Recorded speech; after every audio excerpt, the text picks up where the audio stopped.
One misty morning, when the city was still teetering between sleep and the rush of the day to come, Luke received a message from Ava, the woman he had once loved deeply, once lost amid the unfinished choices of youth. The message contained only a few words. "I think you should see this." Attached was a photo. Luke's hand froze midair above the glowing screen, his eyes locked onto the image.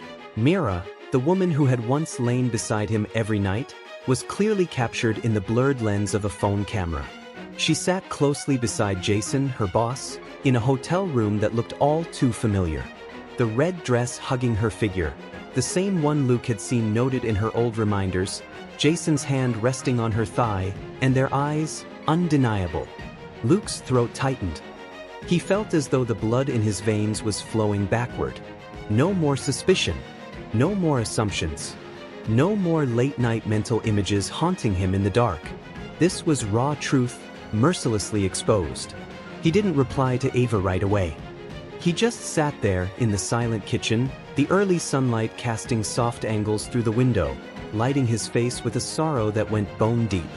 All the effort to stay calm, all the silent investigations, the quiet collecting of evidence, none of it prepared him for the crushing weight in his chest. After a while, he replied, "Thank you. I don't know what to say." Ava called immediately. Her voice was calm, steady, like it used to be. There was no blame, no sarcasm, no heavy sighs. Just the understanding of someone who had once been broken, once soothed by Luke, and who now was lifting him up in return. "I know what that feels like, Luke," she said. "The feeling of being the last one to realize you were betrayed. The feeling that every promise was just an empty shell." Luke said nothing. "But you don't need to go back and fight for anything," Ava continued. "You just need to stand up. Rise, like the man I knew, strong, thoughtful, and aware of his own worth." Her words weren't dramatic, but they hit the exact place where Luke was breaking. Not everyone sees the wound inside a silent man. But Ava did. "Thank you," he said, this time with more strength in his voice.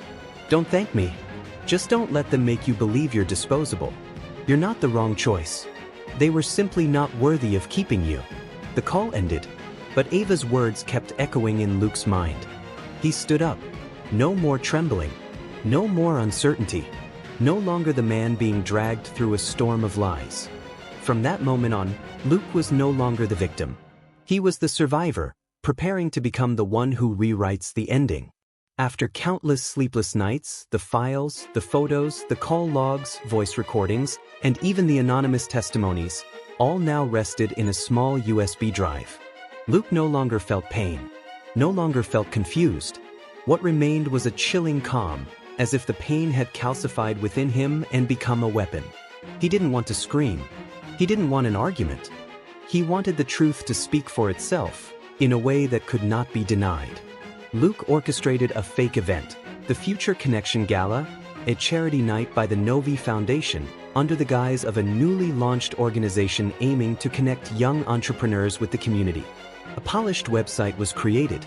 Digital invitations were sent from a legitimate-looking email address, complete with logo, a guest list, and even a welcome letter from the chairman. Mira, always drawn to glamour, attention, and public validation, was instantly excited.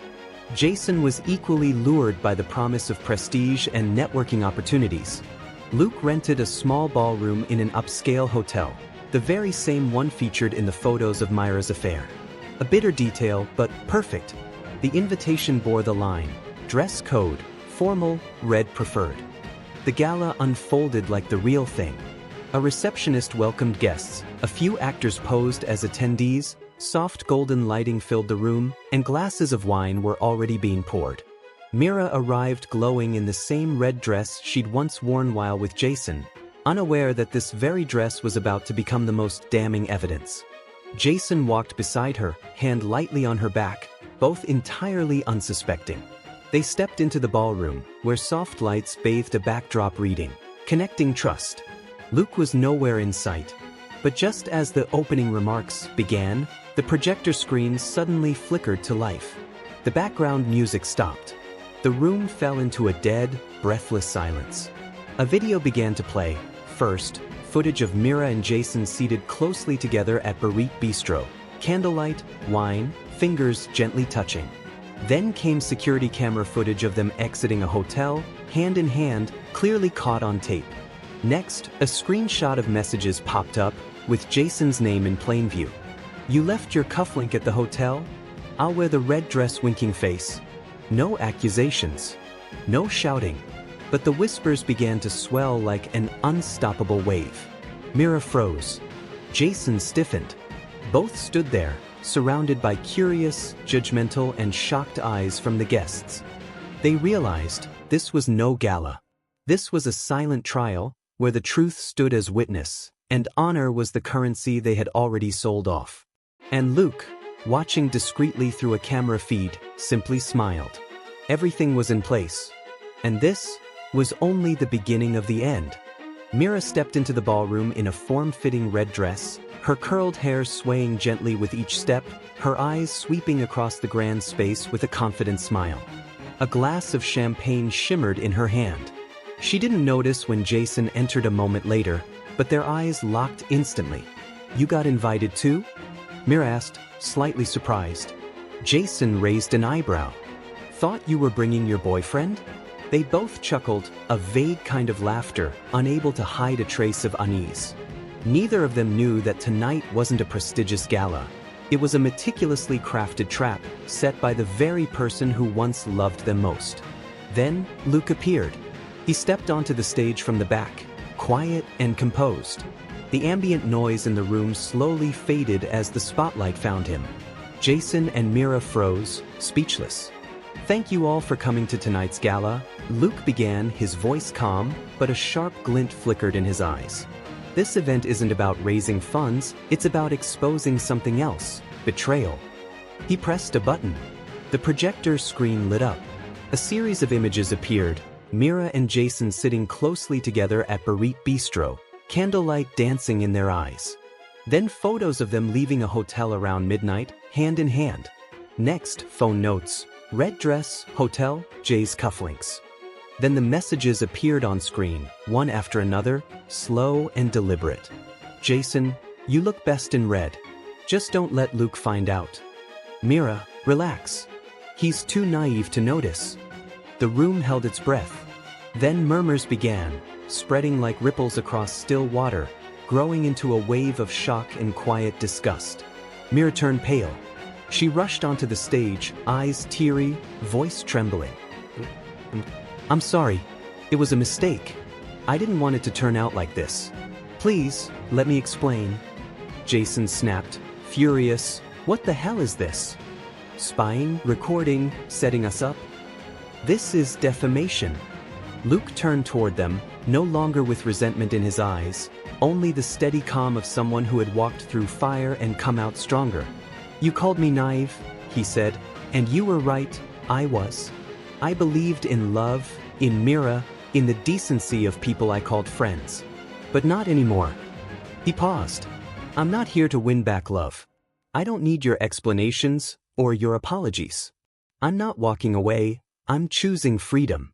With that, Luke stepped off the stage, walking through the crowd as it quietly made way for him, leaving behind two stunned figures frozen under the lights, like stains that could never be washed clean.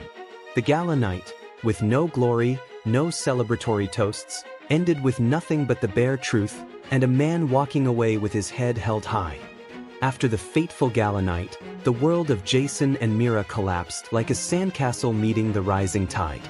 Jason, once a shining director, known for his polished image, dedication, and trustworthiness, quickly became the target of a relentless online backlash. The intimate photos, incriminating messages, and hotel videos spread like wildfire, not only destroying his personal reputation but also triggering a wave of internal investigations. Shareholders panicked. Employees gossiped. A special ethics committee was formed in haste, and within just a few days, Jason was suspended from his position. The reputation he had built over more than a decade crumbled in less than 72 hours. As for Mira, once seen by the public as the perfect girlfriend, she didn't fare much better. Brands that had previously sponsored her began terminating their contracts, citing violation of brand values. Old videos where she spoke about honesty and love resurfaced, now twisted into bitter punchlines by online users. Myra's own family, who had never fully warmed to Luke, now turned their backs on her. They couldn't accept that their daughter had been publicly exposed and reduced to a symbol of betrayal and hypocrisy. A week later, when the media storm had died down but the emotional wreckage remained, Mira showed up at Luke's apartment. She looked noticeably thinner, without makeup, her eyes red as if she'd cried through the night. "Please, I'm begging you," she said, her voice shaking as the door opened. "Give me another chance. It was all a mistake. I've lost everything. But I still love you. I know I was wrong, but I don't want to lose you too." Luke stood there silently for a few seconds. He was no longer the heartbroken man once blinded by love. Now, his eyes were colder, but also clearer. There was no anger, only release. "Mira, you didn't lose me at the gala," he said quietly. "You lost me the moment you laughed with someone else in the dark, then came home and still called me the one you loved." Mira choked back tears. "I made a mistake. I panicked. I never thought you'd do something like this. I thought you were weak." "Yes," Luke nodded gently. "You thought I'd keep enduring it forever. But I'm not weak, Mira. I just loved you too much, until I learned how to love myself more." She reached out, as if trying to grab onto a fragment of what they once had. But Luke took a small step back, his gaze firm. "It's over. Not because you got caught, but because you were never truly honest." The door closed gently. No slamming, no shouting. Just a quiet full stop, heavy enough to bury the entire past. Behind that door, Luke walked back into his small apartment. Peaceful. And this time, it was real. After all the chaos and heartbreak, Luke didn't choose revenge through rage or regret. He chose to live, honestly, deeply, and quietly. Though his heart had once shattered beneath the heel of the one he loved, Luke refused to remain a victim forever. And on that journey, Ava, the woman who once belonged to his past, became the bridge that grounded him in the present. Ava didn't try to force Luke to forget, nor did she ask him to forgive. She simply showed up, brewing a cup of hot tea, sitting beside him when nightmares woke him in the middle of the night. She reminded him, "I don't need you to come back to me, I just need you to rise again." And with that quiet patience, Ava helped Luke see more clearly the man he was becoming. Luke began to notice something strange. Though the wounds were still there, they no longer hurt the way they used to. He had changed, not into someone else, but into a stronger, more awakened version of himself. He no longer saw himself as a man betrayed. He was a survivor of an inner war, someone who had walked out of the wreckage with his kindness still intact. Mira still texted him. At first, it was apology after apology, then long explanations, and finally faded, desperate pleas, like she was clinging to a memory she herself had betrayed. But Luke no longer replied. Not out of hatred, but simply because there was no reason to keep the conversation going. In his heart, the story had already ended, not with an exclamation, but with a quiet, final period. He devoted his time to himself. Every morning, Luke opened the window of his small apartment, letting the sunlight slip through the blinds and touch his skin like a greeting from the world. No shouting, no suspicion, just the sound of birds, the smell of fresh coffee, and peace. One day, Luke was asked to design a logo for a mental health support foundation. They said they wanted a symbol of recovery, not something bold or triumphant, but something quiet, honest, and enduring. Luke understood that better than anyone. He sketched the image of a hand rising from broken rubble, gently holding a glowing lantern. Simple, but full of hope. When the drawing was finished, he didn't smile, but a single tear rolled down his cheek. Not a tear of pain, but of release. And he felt lighter. Truly, the small apartment, once a place that felt cramped and lonely, had now become a real home. Not luxurious, not overly convenient, but every corner carried the mark of a man who had fallen and found his footing again. Paintings he'd made with his own hands, a few old photos with Ryan and Ava, a modest bookshelf, and a little balcony garden of cacti. Everything was simple, but full of freedom and quiet joy. On a Saturday afternoon, As sunlight stretched across the old wooden floor, Luke received a message from Ava. "I'm having dinner alone tonight. If you'd like, join me?" He looked at the screen. His heart didn't race, his hands didn't tremble, and his mind wasn't in turmoil. He simply smiled. "I'll be there," he replied.